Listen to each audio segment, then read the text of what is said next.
basi tatizo dogo sana. Yule lazima arudi kwenye himaya hii.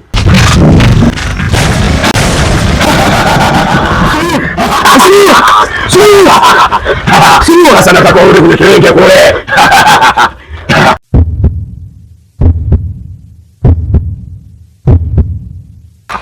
Nilikwambia kijana, wewe ni damu, na usika urudi kule.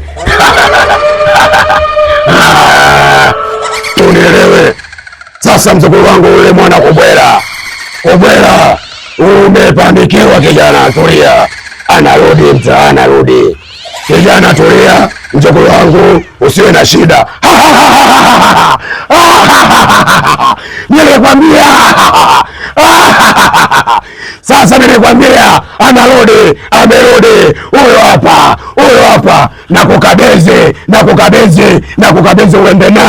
Nakukabidhi uende naye, imradi mambo asiwe mengi sana.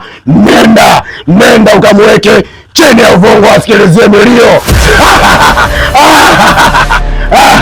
Pitieni huku mlipokojea kijana.